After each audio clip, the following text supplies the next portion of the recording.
Senhoras, senhores, queridas irmãs, queridos irmãos espíritas, nossos votos cordiais de muita paz. Aqueles eram dias quase semelhantes a estes dias. A velha Palestina, desde o governo de Pompeu, fora entregue à Síria, e a submissão do hebreu tornara-se uma escravidão dolorosa. O legado sírio comandava as aspirações do povo que se acreditava elegido por Deus. As provações tornavam-se insuportáveis, porque o governo central de Roma conhecia as lutas intérminas daquele povo encravado no Oriente. Não poucas queixas chegavam daquele pedaço de terra aos ouvidos do imperador. Por outro lado, a comunidade hebraica em Roma desempenhava um papel de alta relevância. Herodes o Grande, que antecedera aqueles dias, fora colocado para submeter o hebreu ao tacão de um estrangeiro. Ele não era judeu, era asmoneu. E dessa forma havia uma luta político-religiosa entre o governante e os governados. Para atenuar a situação desagradável, Herodes optara por casar-se com uma princesa muito simpática ao povo hebreu, mas que também era asmoneia. Tudo seguia no ritmo mais ou menos de pavor, porque Herodes, o Grande, experimentava uma situação deplorável na área psicológica. Portador de esquizofrenia, ele se tornara célebre pela crueldade, sendo analisado por Giovanni Papini, o emérito escritor italiano, como o homem mais perverso do seu século. Para manter-se no poder, não tergiversara em assassinar os próprios filhos. E por esta razão, aconteceu algo inusitado no período de Herodes o Grande. Nasceu Jesus. Preservando seu poder e sabendo de que os 4 filhos mantinham seu caráter, ele havia dividido a Palestina em 4 regiões. Tratava-se de uma tetrarquia, mas preferimos situar-nos numa delas, na Baixa Galileia. Israel está dividido em situações geográficas muito particulares. Ali está a região mais profunda do planeta terrestre, onde se encontra o Mar Morto. São 400 metros abaixo do nível do mar Mediterrâneo. Porém, acima, decorrente de águas delicadas que descem do norte pelas montanhas, está a Galileia. A Galileia é considerada uma região risonha e franca, região de pesca, de homens e de mulheres humildes. Cafarnaum, uma das suas cidades, é tipicamente a cidade de pescadores. Mas o mar, de onde se retiram os maiores alimentos, não só para a Galileia, mas também para outras regiões, é celebrizado porque aquele córrego que desce e que vai à região profunda de 200 metros abaixo do nível do mar, tem um volume de águas menor do que o da Baía de Guanabara. No entanto, pela sua situação geográfica, ele é passível de tempestades. De repente, verdadeiros tufões sacodem-lhe as águas, e a tempestade varre aquela região que se encontra praticamente dentro do vale. Mas a cidade de Cafarnaum é próspera, e na sua prosperidade acompanhe as intrigas da corte. É naquela região que se escreverá a mais bela história da humanidade. Porque no mês de Nisan do ano de 29 da nossa era, tratava-se de um sábado. E o hebreu reserva o dia de sábado para os cuidados espirituais. Desde a sexta-feira às 18 horas, começa o sábado. Nenhuma atividade está prevista para ser permitida se a lei condena. Mesmo uma caminhada, ela não pode ultrapassar determinado número de passos. Carregar um volume também tem o seu peso controlado. Mas os olhos de César acompanham essa Galileia humilde e revolucionária. Várias vezes na Galileia levantaram-se heróis que foram sufocados em sangue. Não fazia muito, um certo Judas Macabeu desejou levantar-se para, na condição de Messias, de profeta, expulsar aqueles que eram submetidos a Roma. E naturalmente execrado foi crucificado. A Galileia era mal vista, porque ao mesmo tempo era uma região de pouca cultura. O hebreu normal frequentava a sua casa religiosa, e ali era escola, era santuário político, era também vida social, até hoje. E a Galileia cada vez mais parecia não suportar a dominação de Roma. De repente, no sábado, pela manhã, há um certo ruído na praia. Uma movimentação inusitada parece anunciar uma festa não programada. O mar da Galileia é aureolado por uma praia de seixos, de pedras miúdas e de areia na tonalidade marrom. Árvores vetustas e venerandas projetam a sua sombra. De um lado, a grande cordilheira da chamada Decápolis, 10 cidades gregas que ficavam do outro lado, na maioria delas em abandono, mas no lado verdejante e fresco, em que a temperatura era tão agradável que por 2 vezes a rainha Cleópatra viera do Egito para desfrutar as bênçãos do verão. Aquela Galileia romanesca e doce, onde medram as flores miúdas e as mangueiras desajeitadas salpicadas de frutos saborosos, é também a região silvestre da balsamina, do lírio do campo e das rosas de Sharon. A sua paisagem ainda hoje é caracterizada por um céu de turquesa, em que as nuvens andarilhas parecem aplaudidas pelo vento, que as sopra na direção do poente. Naquele sábado, portanto, era Nisan, março, abril, tanto sopravam os ventos do inverno, como as primeiras manifestações de calor da primavera ridente e perfumada.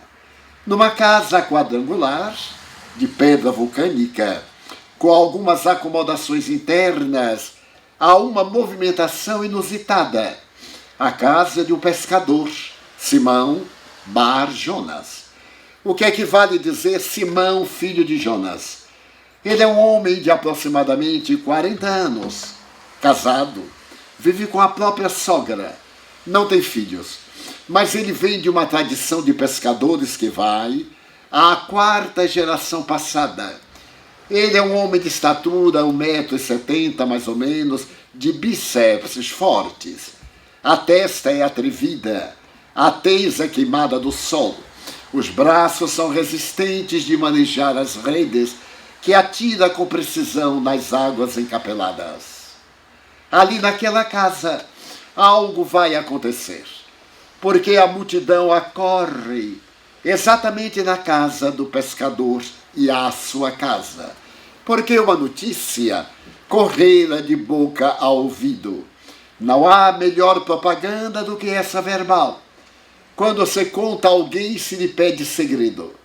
O segredo naturalmente desmaia no próprio ouvido, e logo a voz da notícia repassa, a semelhança de um perfume delicado de um lírio do campo que a brisa esparge sobre um pântano fétido. Anunciava-se que chegara o Messias, mas o Messias era uma personalidade singular. Deveria chegar a Israel em um corcel branco para dominar as mentes. Cavalgando, ele traria um exército soberano para vencer Roma, humilhá-la e submetê-la ao talante de um novo rei, que estaria acima de todos os reis, Jeová. Jeová, cujo nome era proibido pronunciar, era naturalmente o Deus único de Moisés. Era o Deus de Jacó, de Isaac, os pais da raça. Dessa forma, de repente, quando a casa é invadida pela multidão, numa porta que dava para o mar, aparece uma figura peculiar, um homem de 1,74 m a 78 mais ou menos, esguio, pesando 70 quilos aproximadamente. A cabeleira é abundante e desce-lhe sobre os ombros. É nazareno, e o nazareno masculino não corta o cabelo nunca, nem também faz a barba. A barba desce-lhe ondulada sobre o tórax e mistura-se naqueles cabelos numa tonalidade do ouro velho ou dos latões, os metais sujos. Mas há uma ternura naquele rosto que penetra os corações. Não se poderia definir se era austeridade ou se era a inocência de uma criança. 2 olhos azuis, colocados no céu da face, parecem 2 estrelas que brilhassem numa noite escura. O nariz anguloso, com a característica hebreia e o queixo muito bem desenhado, dão-lhe a postura de um grande conquistador. Ele sorri, mas o seu sorriso é mais uma expressão de carinho sobre aquelas almas atormentadas que silenciam ante a dúlcida magia do seu olhar. O seu olhar é tão suave como um perfume, e a sua voz, que agora se ergue, faz lembrar uma flauta, tocada à distância que o vento traz os seus acordes. E ele, descerrando os lábios, ante o silêncio que se fez natural, disse: eu vos trago a minha paz. Não a paz que o mundo oferece, mas aquela paz que somente eu a posso dar. A paz do coração. A paz do mundo é resultado da guerra, dos conflitos, da dominação de uns sobre outros. Mas eu vos trago a dulcíssima paz da tranquilidade. Eu venho trazer-vos a suavidade do reino dos céus, que está emboscado no próprio coração. As pessoas cerram os olhos. Ali estão leprosos, prostitutas, ébrios e aleijados. Ali está a ralé, como se chama em hebraico, Am-ha-haretz. Não vale nada os homens da terra, aqueles que são deserdados de esperança e do menor carinho. E eles cerram os olhos e ouvem aquela voz que lhes penetra como um bálsamo, suavizando a ardência de feridas abertas em chagas vivas. A minha paz somente eu a posso dar. Porque para que ela penetre o amor como se for um unguento, que atravessando os poros da pele chegue até a intimidade do coração, é necessário amar. E o amor é a fonte da juventude, é o poema de alegria, é o Pai Celestial nos corações. As pessoas sorriem. Parece que desde há muito sentiam falta dessas palavras. Quem de nós não sente sede de carícia? Quem de nós está tão repleto de júbilo que não sente o coração muitas vezes envolto nos tecidos escuros da saudade? Quem de nós não aspira pelo amor, seja de que forma se nos manifesta? Ergo bonus pastor sum. Eu sou bom pastor, e nenhuma das ovelhas que o Pai me confiou se perderá. Aquela voz penetra, e cada qual a escuta conforme a sua necessidade.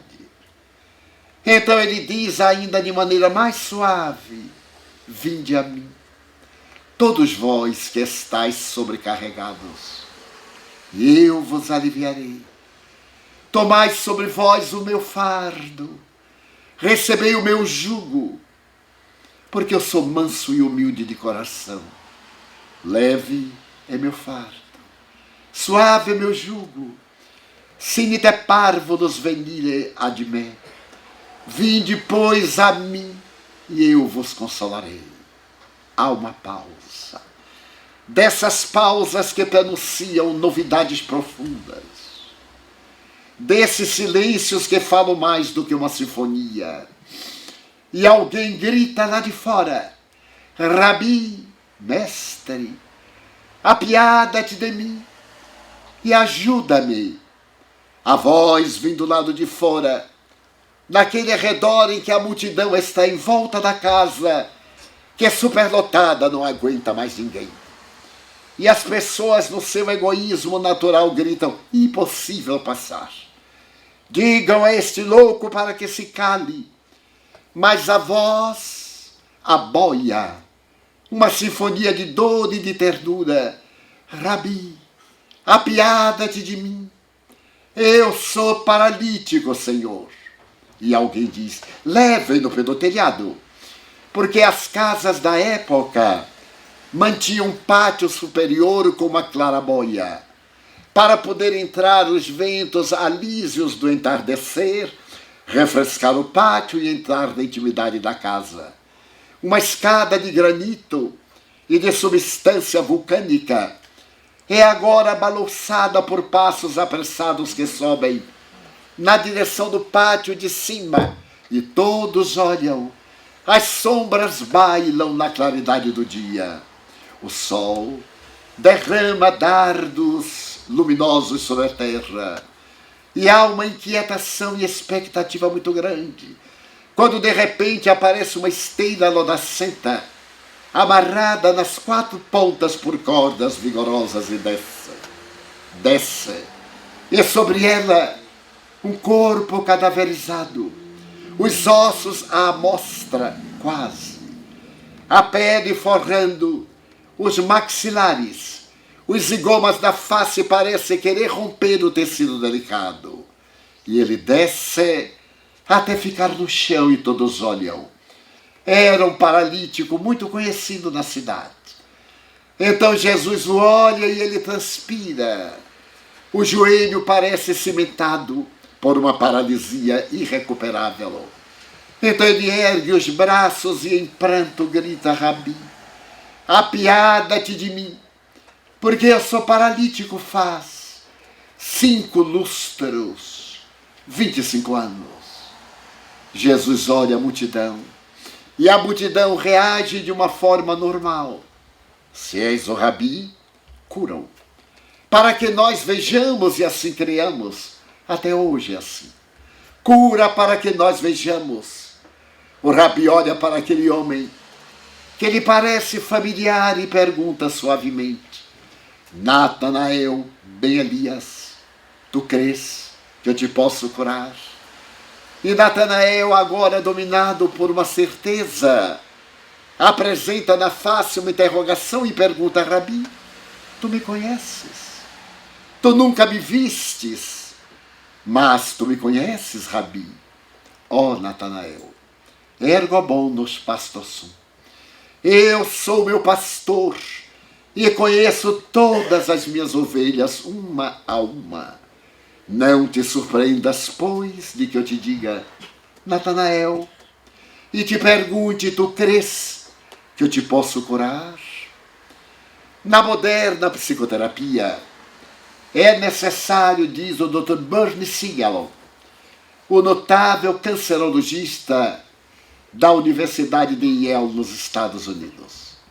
São indispensáveis 4 fatores para a cura do câncer. O primeiro fator é o doente querer sarar. O segundo fator é a crença em Deus.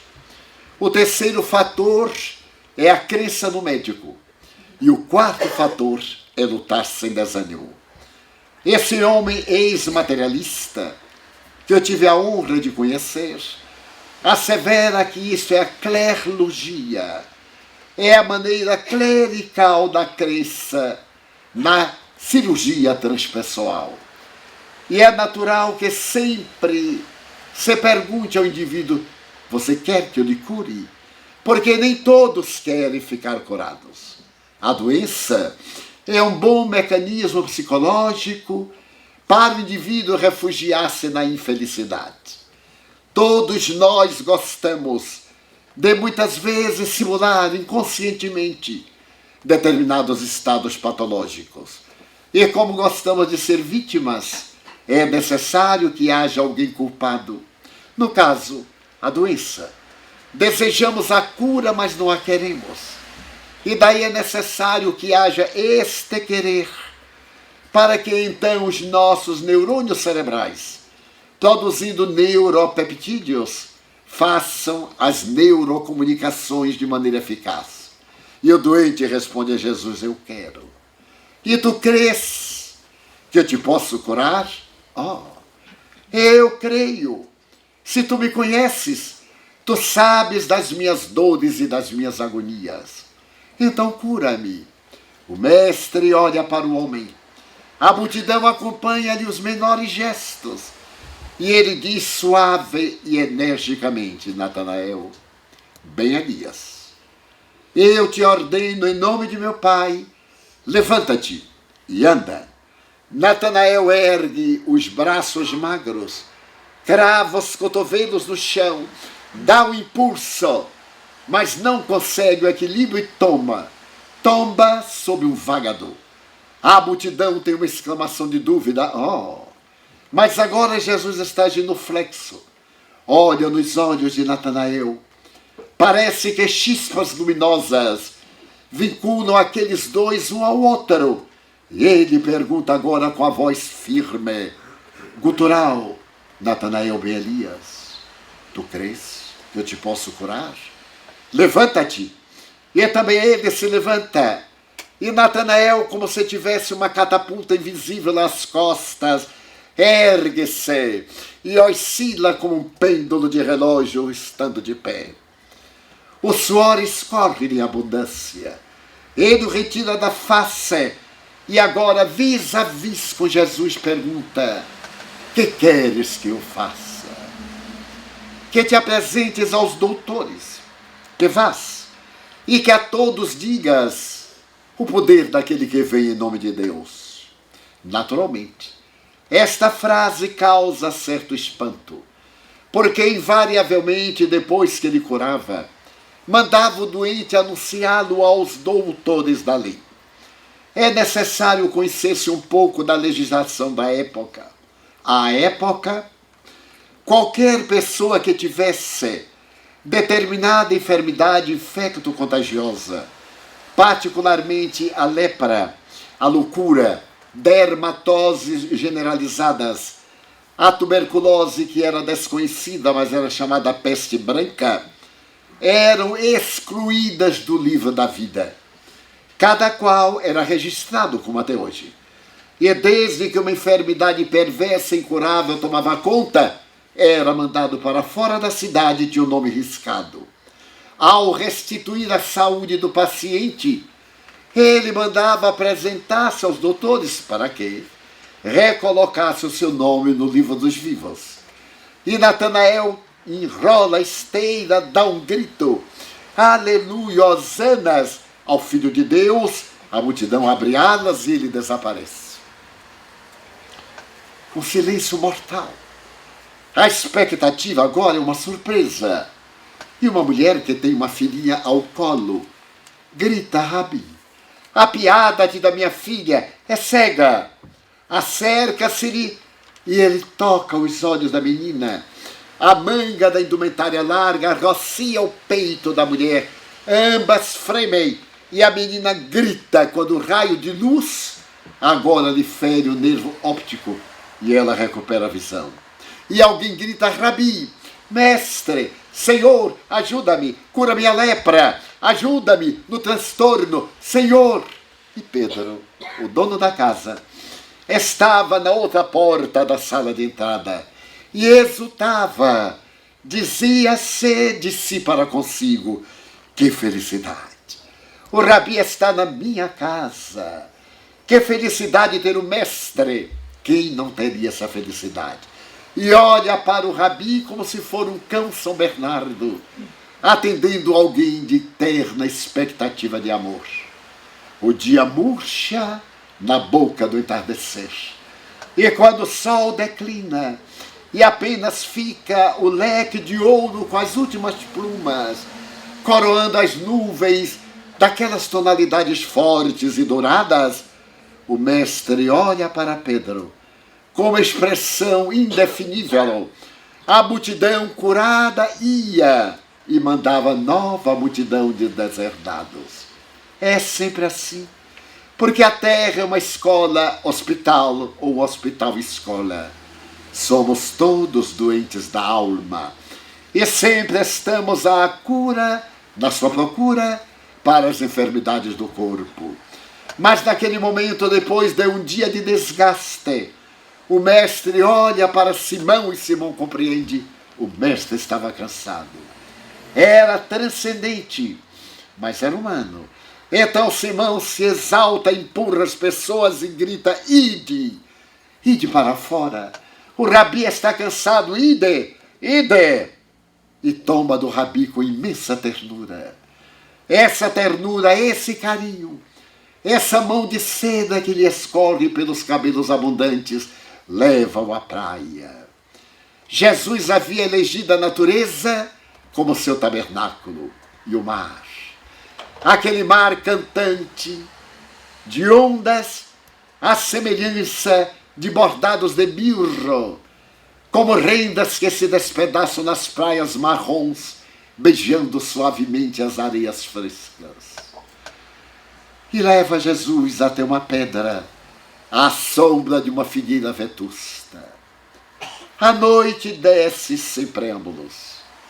As primeiras estrelas piripilam no céu longínquo, cintilando uma doce canção de infinito. E o mestre sentado, escutando o marulhar das águas do mar, está no silêncio profundo que comove Pedro, sentado no chão, olhando aqueles olhos transparentes perdidos no infinito.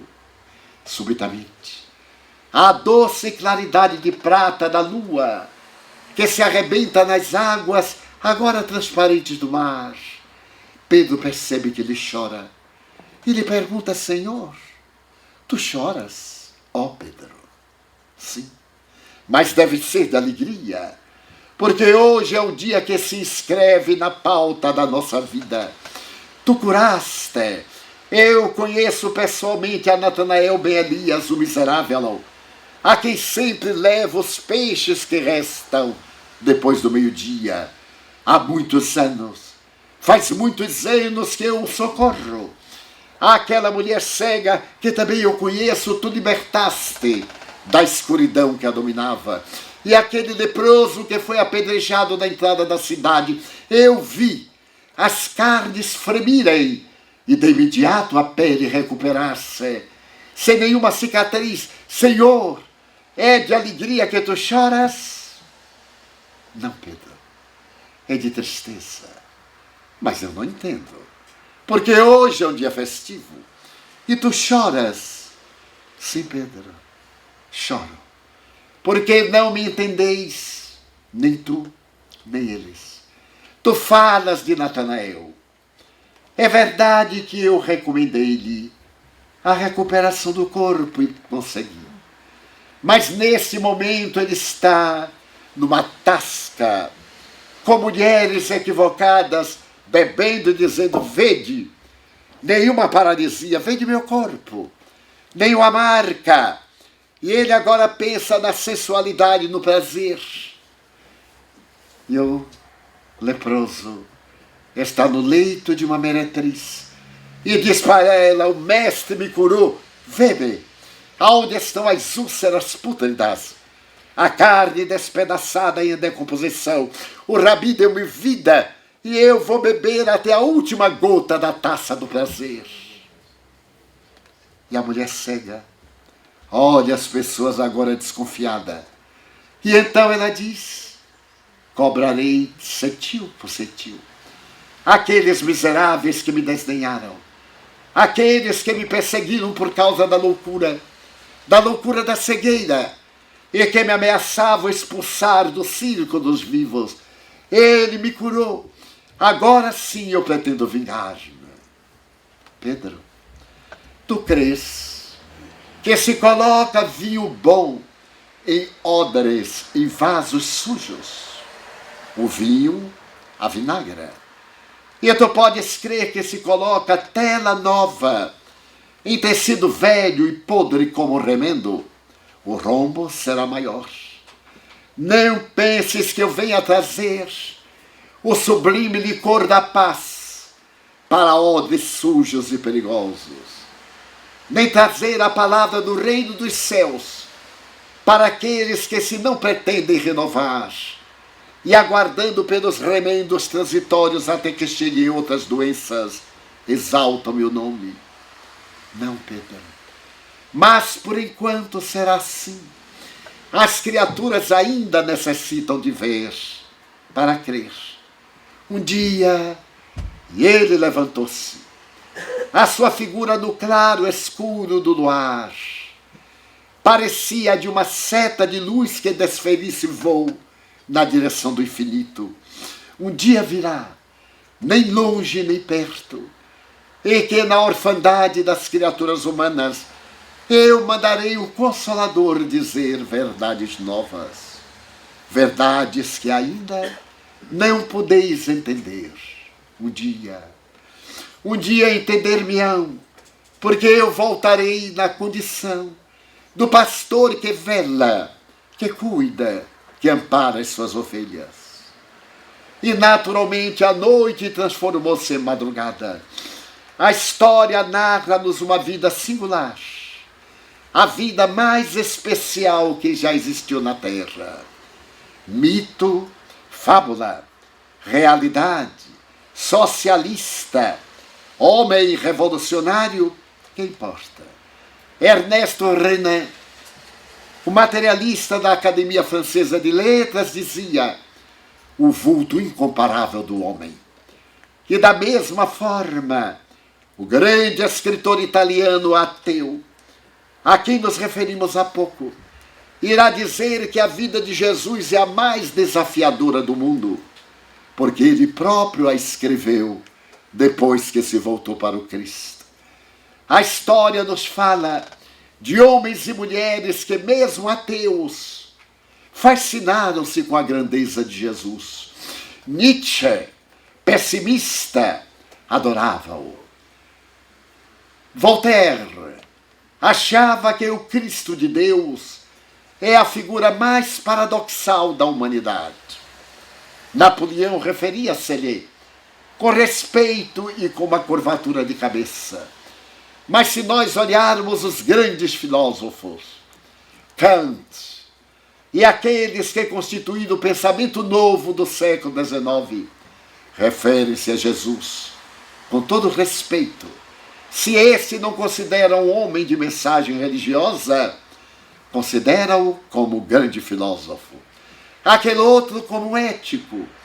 E se nós chegarmos a Heidegger, a quem se deve a filosofia do nazismo no século XX, ou ao notável companheiro que apresentou o existencialismo, Jean-Paul Sartre, veremos que esse via em Jesus uma figura incomum.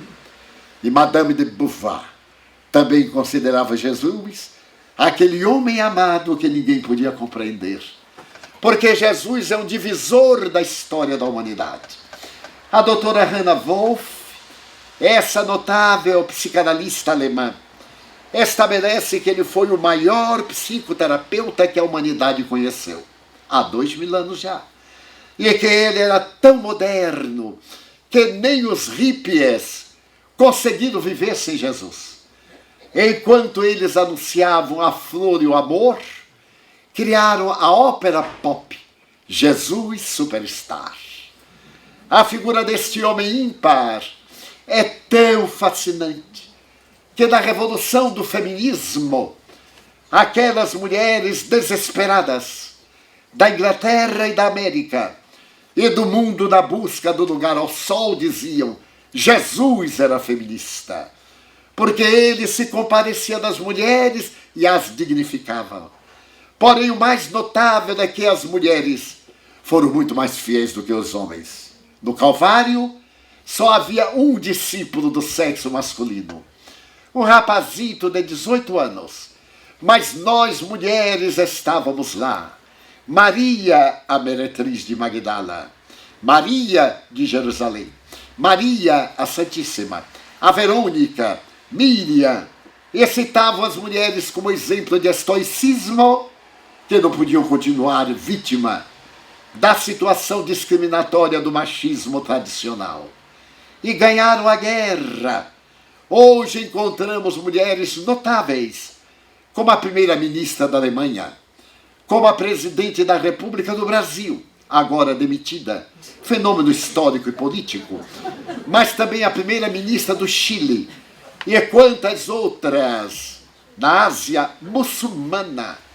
A mulher destacando-se pelos valores da sua grandiosidade moral, pela sensibilidade hormonal, pelas manifestações da sua manifestação de ternura. Jesus era feminista e dedicava a sua atenção à mulher por considerá-la não um ser superior, mas um ser digno dos valores atribuídos ao homem.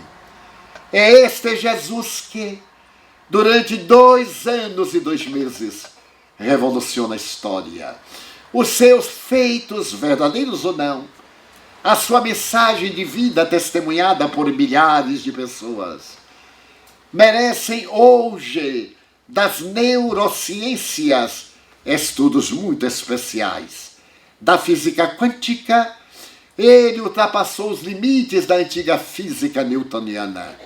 Se avançarmos para o conhecimento dos astrofísicos, veremos também Jesus à frente desta notável ideia da pluralidade dos mundos habitados.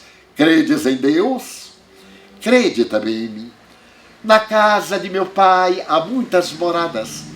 Senão eu vou, no tinha dito, vou preparar-vos lugar.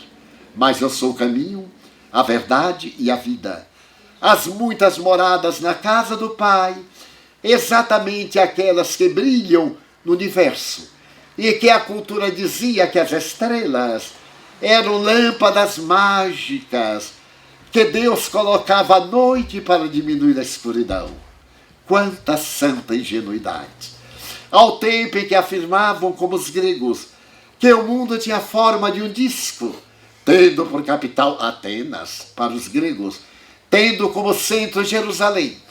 Qualquer viagem na direção do oeste ou do leste caía no abismo e era a criatura devorada pelos dragões. Até que, em Portugal, Vasco da Gama parte do coração de Lisboa pelo Rio Tejo, adentra-se pelo Atlântico, viaja na mesma direção e prova a esferosidade da Terra. É o período da Revolução, o século XVI, o século XVII.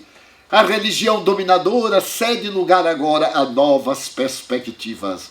Mas logo depois que ele morre, a criatura humana é dominada por um certo fascínio. E nós temos 225 anos de perseguições inclementes. Os historiadores do cristianismo afirmam que foram levados ao Holocausto aproximadamente 1 milhão de mártires, que deram a sua vida cantando hinos de alegria pela glória imensa de o amar, de o servir. E a sua doutrina feita de ternura é um tratado de filosofia que explica quem somos, de onde viemos, para onde vamos, porque sofremos, já que o Talmud E toda a doutrina que diz respeito ao sinédrio é reencarnacionista. A reencarnação estava na escola neoplatônica, essa notável escola que foi criada por Amônio Sacas, no ano 150 da nossa era, caracteriza-se pela presença de Agostinho de Hipona, o homem mais lúcido dos séculos III e IV, que a Igreja considera seu primeiro doutor, e que nos escreve o De Profundis, o Confiteor, a Cidade de Deus, 30 volumes. Escritor ímpar, ele é o primeiro autopsicanalizador, porque ele faz a sua confissão dizendo: eu era perverso. Eu me comprazia em roubar, em furtar, em fazer o mal. Eu me comprazia em ter uma vida devassa. Bem, devassa para ele era trocar de parceiras, mas não tinha parceiros simultâneos como hoje, é muito comum.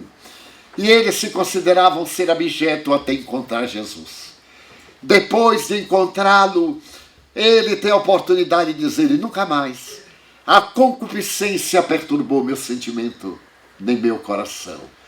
Se considerarmos Orígenes, que escreveu a história da futura igreja, numa obra chamada A Doutrina dos Princípios. Tertuliano, que escreveu a doutrina da apologética. Proclus, e o número notável de homens e mulheres neoplatônicos que restauraram a filosofia de Platão eram cristãos. E encontraram a mensagem de Jesus como um doce bálsamo para a ardência das aflições humanas. Até o dia em que Constantino, guerreando um adversário político em Roma, sobre o rio Tíbere, na ponte Milvia, venceu a luta sobre Maxêncio e tornou-se imperador de Roma. É curioso, narra a lenda ou a história que ele teve um sonho. Ele odiava o cristianismo. Estamos no ano 312 da nossa era. E ele teve um sonho peculiar. Se tu colocares nos estandartes, nas bandeiras de guerra, esta frase e este sinal, tu vencerás a guerra. Com este sinal vencereis, escrito em latim. E ao acordar, por via das dúvidas, ele mandou colocar em todas as bandeiras e bandeirins aquela frase significativa. E lutando contra Maxêncio, que desejava também o império, aquele perdeu e ele tornou-se o primeiro imperador da nova era. No dia 13 de julho do ano 313, na cidade de Milão, ele lança o edito, dizendo que a partir daquele momento o cristianismo podia ser adotado em Roma e tinha liberdade de prática. E ele próprio torna-se cristão. E neste momento de liberdade, o cristianismo começa a deperecer, a perder a sua grandeza. Porque toda vez quando saímos de um cativeiro e buscamos a liberdade, não sabemos o que é a liberdade. Narra Viktor Frankl, na sua bela obra autobiográfica, quando ele sai do campo de concentração, o mais terrível da humanidade, aquele campo cruel em que a febre tifoide devorava vidas, e ele estava dentro de uma enfermaria com febre tifoide. Ele não sabia exatamente para onde ir, porque ali estavam os portões abertos. O forno de cremar estava apagado. A fumaça de carne humana havia desaparecido. Então ele, que era o grande psiquiatra vienense, pergunta o que é a liberdade. Um pedaço de papel, o nosso passaporte. Ele é a nossa liberdade. Transitamos de um lado para o outro e a nossa vida está estabelecida naquele pedaço de papel pardo amarelado ou de qualquer outra cor. E então ele diz que o primeiro passo do indivíduo que se torna livre é a libertinagem. O excesso de liberdade, porque não tem limite. Desde a punição escravocrata ao desejo imenso do prazer. Depois é que vem o equilíbrio. É o que nós estamos vivendo no sentido ético. descemos às mais baixas expressões da carnificina, do individualismo, do sexismo, do erotismo e de todas as nossas funções de natureza orgânica e emocional. E constituímos uma sociedade triste, angustiada, depressiva, atormentada pelo pavor, como se a nossa consciência nos desse uma culpa de algo que não temos lembrança. Heranças de priscas eras do passado, heranças que estão na atualidade.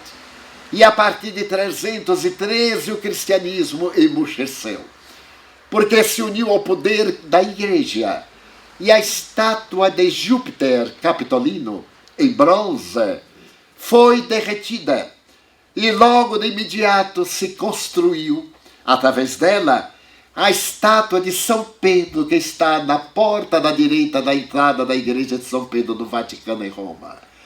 Então saímos de um politeísmo e voltamos a outro politeísmo.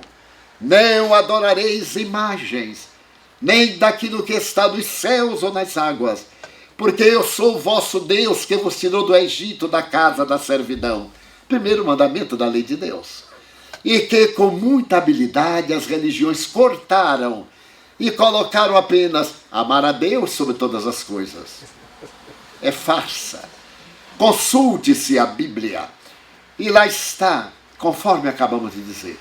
Mas eu sou um Deus que perdoa em toda geração, mas que castiga a partir da quarta geração. Como da quarta geração?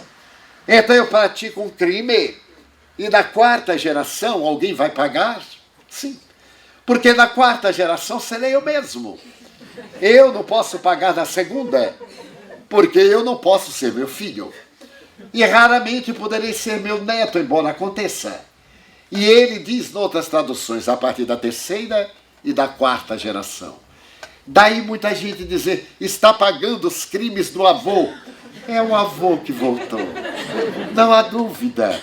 Essa é uma das teses da doutrina da reencarnação, na boca de Deus, entre aspas, dos espíritos que ditaram a Moisés no Monte Sinai o Decálogo, o mais notável código de ética. Quando terminou a Primeira Guerra Mundial e os americanos foram envolvidos, ao ser assinado o Tratado de Paz, as nações estabeleceram os itens.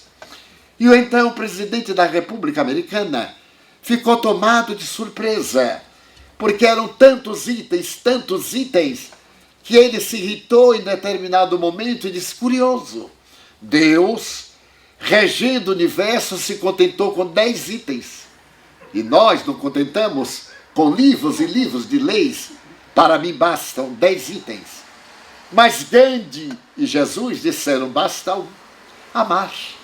Porque os outros 9 são consequências naturais daquele primeiro. Quando ama, o indivíduo respeita pai e mãe. Quando ama, não calunia. Quando ama, não furta nem rouba. Quando ama, então é necessário apenas um mandamento eu vos dou, que vos ameis uns aos outros. E a história prossegue até o momento do ano 552, quando Justiniano, imperador do Oriente, decreta que a reencarnação é uma heresia.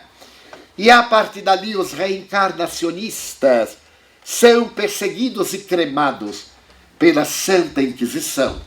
São devorados pelo exílio, atirados às masmorras pelo crime, de acreditarem na multiplicidade das existências. Vem então o século XVII, e o materialismo de origem grega do atomismo renasce, através de 3 grandes pensadores, Hobbes, Gassendi e Locke. Curiosamente, Gassendi é sacerdote. Locke também é sacerdote, crê em Deus, mas acredita que a criatura é uma formação de átomos, no conceito grego. E quando esses átomos se desarticulam, vem a morte. Locke, pensador inglês, materialista, diz, eu só creio no que os meus sentidos tocam. É o século XVII. Mas é também o século de Blaise Pascal, de Lord Bacon É o século notável dos grandes construtores da nova humanidade. É o período que dá lugar à aceitação do heliocentrismo, a velha doutrina do geocentrismo, da Terra como centro do universo, cai. E as criaturas humanas vão agora compreender a grandeza do pensamento de Johann Pascal e de tantos outros que estabelecem os códigos da ciência para o século XVIII, o século das luzes, o período em que o iluminismo francês enriquece a terra da magia, da cultura, da sabedoria, da iluminação. E logo depois aparecem as figuras inolvidáveis de Pestalozzi, nascido aqui na Suíça, ao lado de Voltaire, de Condorcet, de Montesquieu, de Diderot. E a 14 de julho de 1789, começa o grito da liberdade, da fraternidade, da igualdade, a Revolução Francesa. Não mais o poder absoluto dos reis, não mais a teocracia. Deus que fique no seu lugar e deixe a terra para nós. As lutas dos insígnios revolucionários derrubam a Bastilha e de imediato lançam em 1792 as bases dos direitos humanos. Já não somos escravos, nós temos liberdade. Os direitos da mulher. E Madame Rollet, aquela mulher notável que veio da baixa corte e que se reunia no convento dos beneditinos por lutar em favor dos direitos da criatura humana, que a Revolução prostituiu. Diante da guilhotina, na praça de Notre-Dame, ela ergue a cabeça triunfal e diz: ó liberdade! Ó liberdade, quantos crimes se cometem em teu nome! Tem a cabeça decepada, mas a liberdade agora grita nos versos de Roger de Lille, La Marseillaise. A Marselhesa canta em toda parte, pedindo aos soldados que venham, a necessidade de derramar o sangue. A luz enfants de la patrie grita nas almas e a França ergue a bandeira das liberdades. E quando mais tarde Napoleão Bonaparte restaura a necessidade de voltar ao Império, no dia 2 de dezembro de 1804, em Lyon, nasce Hippolyte Léon Denis Rivail, um espírito que por volta de 1514, aqui próximo na cidade de Constança, teve a vida incinerada por causa da intolerância de um jovem cardeal que dele tinha ciúme. Queimado aqui, na cidade de Constança, que ele ergue um monumento à nossa vista praticamente, Ian Rus, Ian Pato, é colocado ali na fogueira. E quando uma mulher muito ignorante atira uma acha de lenha para aumentar as labaredas, ele a contempla sorrindo de sanctas ingenuidades, a ignorância, e olha para a multidão e diz: hoje vós assais o pato, porque Rus, em tcheco e eslovaco, significa pato ou ganso. Mas um dia virá uma ave de luz que voará tão alto que as vossas labaredas não o alcançarão. No ano seguinte, um homem notável religioso de 82 anos, o jovem sacerdote de Praga, professor de latim, é queimado no mesmo lugar pelo crime de pedir a religião que falasse o idioma nacional. Na época, o alemão nesta região, porque a República Tchecoslovaca, como também a antiga parte deste terreno, pertenciam à Germânia. E é pelo crime de discordarem dos crimes praticados pelo papado, eles pagam com a vida. Nasce, então, aproximadamente 400 anos, uma criança em Lyon, que vai estudar em Verdun, com o insigne Pestalozzi. A partir dos 8 anos de idade, sua mãe leva-o de trem de Lyon a Yverdon. E esse menino, aos 15 anos, substitui o mestre, o pai da escola moderna. Esse Pestalozzi que fascina, esse homem que se ajoelha diante da criança para que ela não tenha medo do adulto que lhe parece um gigante. Ele que é protestante, lá no museu, está aberta a Bíblia na página que ele estava lendo quando morreu, ao lado do seu óculos. Ele cria uma nova mentalidade. A religião dizia que a criança é um adulto em miniatura. Aplicar surras na criança é um dever, porque quando o sangue sai, o conhecimento entra. Então ele dirá que a criança é o cérebro, uma folha de papel em branco, que cada um escreve nesse papel em branco o próprio destino e se torna o pai da escola nova. Logo depois, Froebel abre os primeiros jardins de infância. E ao lado de Pestalozzi, eles se encarregam da educação infanto-juvenil. O jovem Denis Arrivaille recebe o diploma e vai viver em Paris. Vai aplicar o método pestalozziano na cultura francesa. Paris era uma cidade ainda de adultos ignorantes e analfabetos. E na Rue de Sèvres, número 5, ele abre o seu instituto pedagógico. Não existe mais o edifício que foi derrubado. E ali Hippolyte Lyon Denis Arrivaille, le professeur Rivaille, começa a lecionar matemática, gramática e outras doutrinas e se torna um emérito mestre. A escola vem à falência, porque ele era maior educador do que financista. Ele vincula-se a um tio, abre um negócio, e o tio, muito sábio, rouba-o cinicamente. Aliás, há uma anedota que eu acho notável. Havia 2 homens, um que tinha dinheiro e o outro que tinha inspiração. Fizeram uma sociedade. O que tinha inspiração ficou com dinheiro e o que tinha dinheiro ficou com inspiração, como era natural. E novamente abre falência. E com seu caráter reto, ele trabalha afanosamente no teatro como escrivão, como contabilista, para pagar as dívidas. Mas depois de ter libado seu nome, por volta de 1852, fenômenos curiosos que vieram dos Estados Unidos, através de Southampton, na Inglaterra, invadem Paris. E Paris, que é então a capital da moda, começa a atender a esses fenômenos. Havia um ditado que dizia: melhor ser vaiado em Paris e no mundo inteiro desconhecido, do que ser aplaudido no mundo inteiro e em Paris ignorado. Mas se dizia também que tudo começava em Paris. Paris era a cidade das luzes. A moda começava de manhã, as ideias nasciam pela madrugada, ficavam velhas ao meio-dia, morriam de noite, porque no outro dia eram novas ideias. A cidade que nos deu Chateaubriand, o extraordinário gênio, que nos deu a literatura das mais belas, sem nenhum desprestígio para as outras nações, que até hoje dita a moda e o toque de beleza.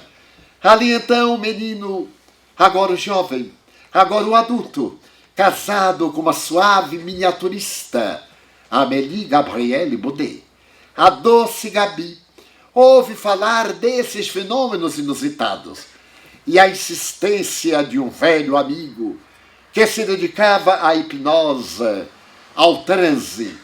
Ele vai assistir os fenômenos, a mesa que se agita, le table tournante. E então ele vê aquela mesita, o tampo de madeira arredondado, uma haste central e 3 patas.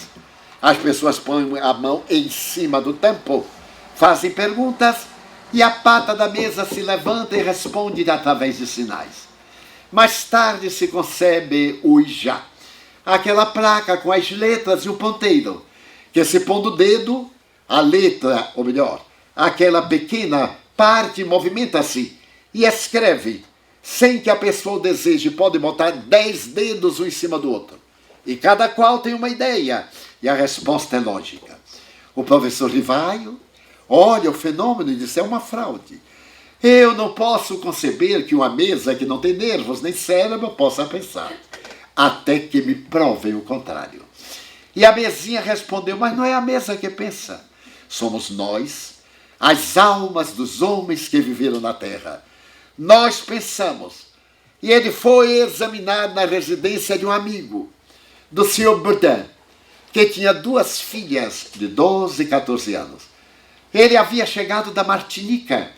A Martinica era uma ilha que pertencia à França, era uma ilha de fumageiros.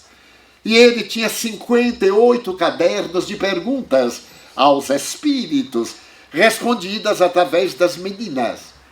E nas reuniões que se fizeram, ele realiza um questionário dos mais impressionantes, desde a paleontologia até a ética, desde os fenômenos da psicologia profunda até os da psiquiatria, desde as pesquisas da física, da botânica e das doutrinas então vigentes, até as análises da física quântica. Na questão 540 desse livro, eles dirão: tudo evolve, nos leva a Lavoisier, nada se perde, tudo se transforma em natureza. Tudo evolve desde o átomo primitivo. Até então, se acreditava que o átomo era indivisível, átomo, que não pode dividir. O A é negativo, o tomo é a divisão. Então, desde os gregos até o momento em que o Röntgen consegue encontrar os raios X, até o momento em que se descobrem as várias ondulações, Madame Curie consegue encontrar a radioatividade na Sorbonne, depois de pesquisar toneladas e toneladas de pechblenda. E logo depois, Einstein, por volta de 1905, apresenta o rascunho da teoria da relatividade do tempo e do espaço, na velha equação, E igual a mc2. Portanto, elevada à segunda potência. Nós vamos perceber que nesta obra de ciência há perguntas das várias doutrinas. Mas ele pergunta também aos espíritos qual o ser mais elevado que Deus nos ofereceu para servir-nos de modelo e guia. Jesus é o ser mais elevado da humanidade. E essa doutrina nova vai receber o nome. Já existe o vocabulário espiritualismo, a crença na qual se aceita a presença de Deus e do Espírito. Mas a nova doutrina aceita isso e muito mais. A reencarnação, a comunicação dos chamados mortos, a pluralidade dos mundos habitados. Ele então cria uma palavra, espiritismo. É um neologismo por ele criado, que é uma ciência que estuda a origem, a natureza, o destino dos espíritos e as relações que existem com o mundo material. Ciência de laboratório, porque os notáveis cientistas do século passado e presente levaram ao laboratório de análises químicas o ectoplasma para poder estudar a constituição molecular das células. As materializações realizadas pelo eminente Richer, por Crookes, aqui na Suíça por eminentes pensadores, na Alemanha por notáveis criadores do pensamento novo. E aquela ciência nos dá a filosofia de uma vida agradável, assinalada pela lógica, pela coragem, pelo bom viver e uma ética moral. A ética moral do cristianismo. Volta Jesus, volta a doutrina, vem o Consolador, eu vos prometi o Consolador. E na primeira página do Evangelho segundo o Espiritismo, no prefácio, Allan Kardec diz: à semelhança de um comandante que traz o seu exército, os espíritos de luz descem à terra como estrelas para clarearem a nova era. Estamos vivendo um período muito singular, em que a ciência penetra nas micropartículas, desde o bóson de Higgs às macropartículas, a essa teoria do todo, as galáxias, 200 bilhões de galáxias. Quem duvidar, é só abrir o Google e olhar galáxias. Mas essas galáxias que diariamente morrem pela falta da termodinâmica, da ciência que estuda o calor, e outras nascem da poeira das estrelas. As tradições diziam que Deus descansou no sábado, e Jesus desmentiu. Meu pai trabalha até hoje, e eu também trabalho. O trabalho é a lei de progresso. O repouso é a pobreza da nossa percepção. Eu diria que esta mesa está em repouso, que ela é fixa. No entanto, os trilhões de átomos que nela se encontram são verdadeiros universos. Dentro das micropartículas, nós vamos encontrar o movimento acelerado, o nêutron como foco de atração, como o Sol, o próton em uma velocidade tremenda. E então nós vamos ver que essa velocidade chega a 70 mil quilômetros por segundo, para poder dar à matéria a ilusão dos nossos sentidos.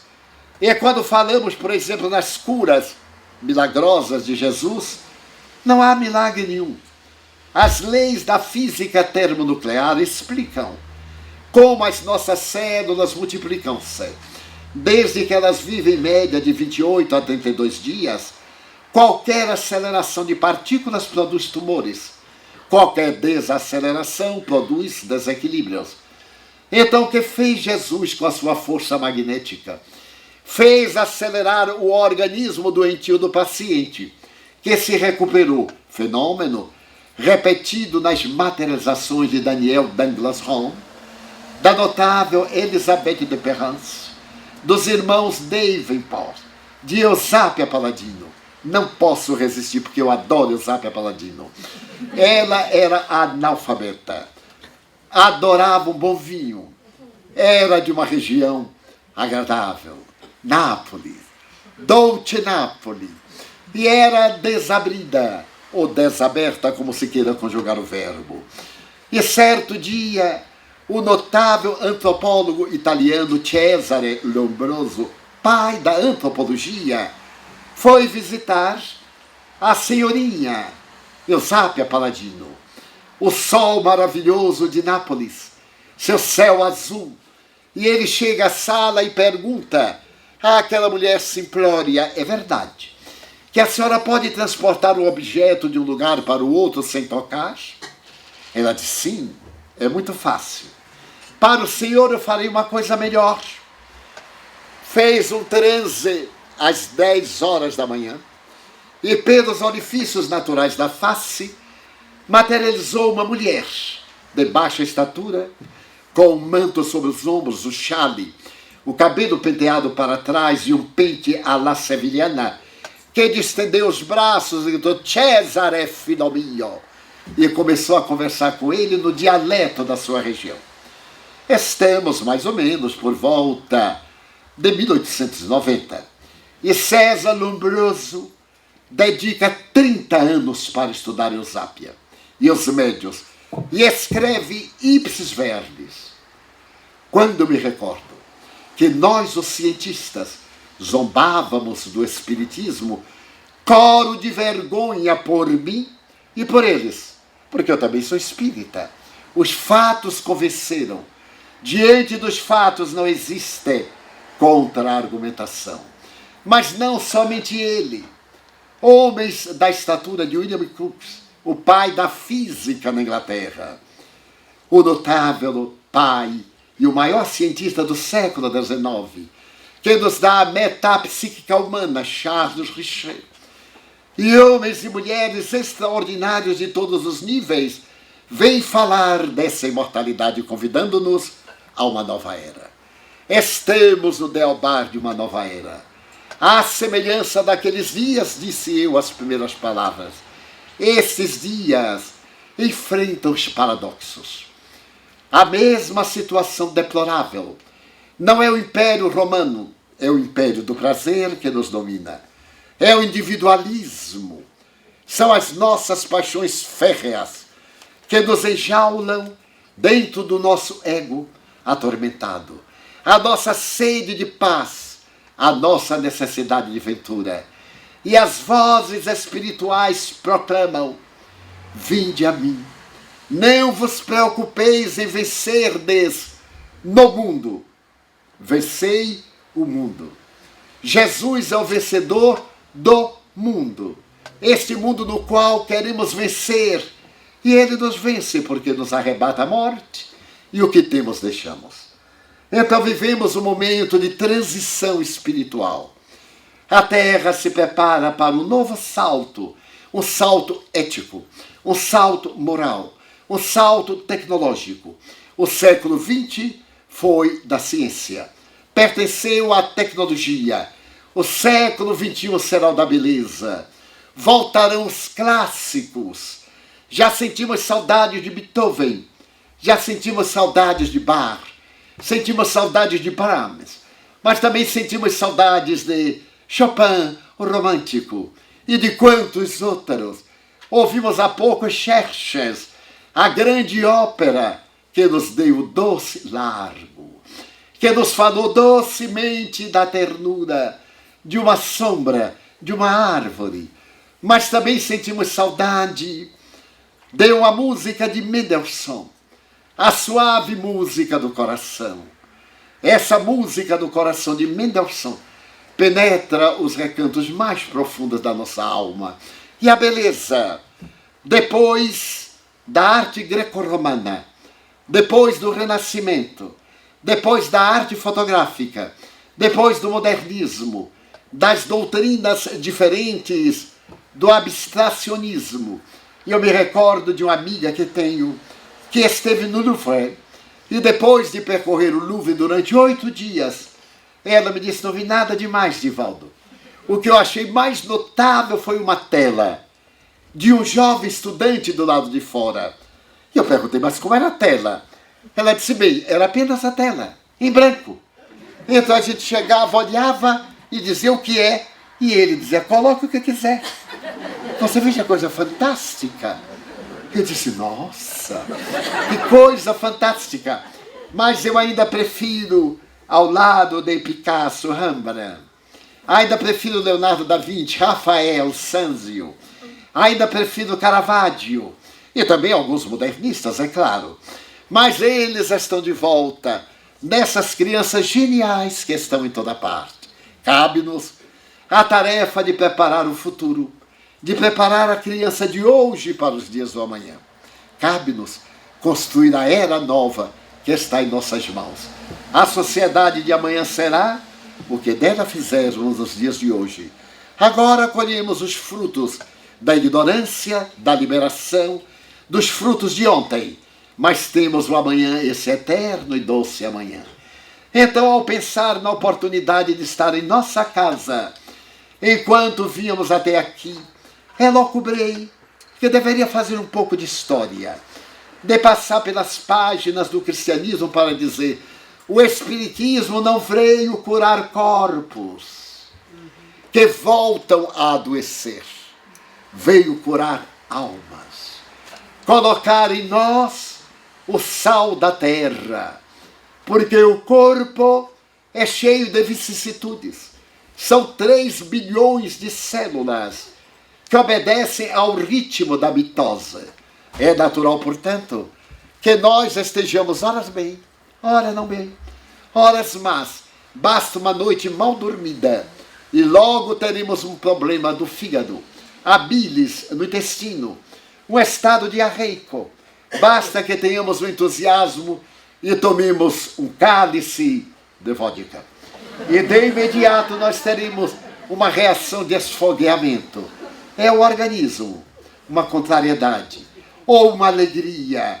E naturalmente o riso estará estampado em nossa face e a plenitude tomará conta do nosso coração.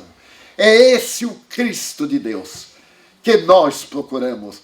Não aquele que nos dê sorte no amor, que nos arranje um emprego, que mate o nosso inimigo. Esse Deus que é meu. Então mata aquele miserável que me fez mal. esquecido de que o miserável é meu irmão e é filho de Deus. E estamos na mesma barca.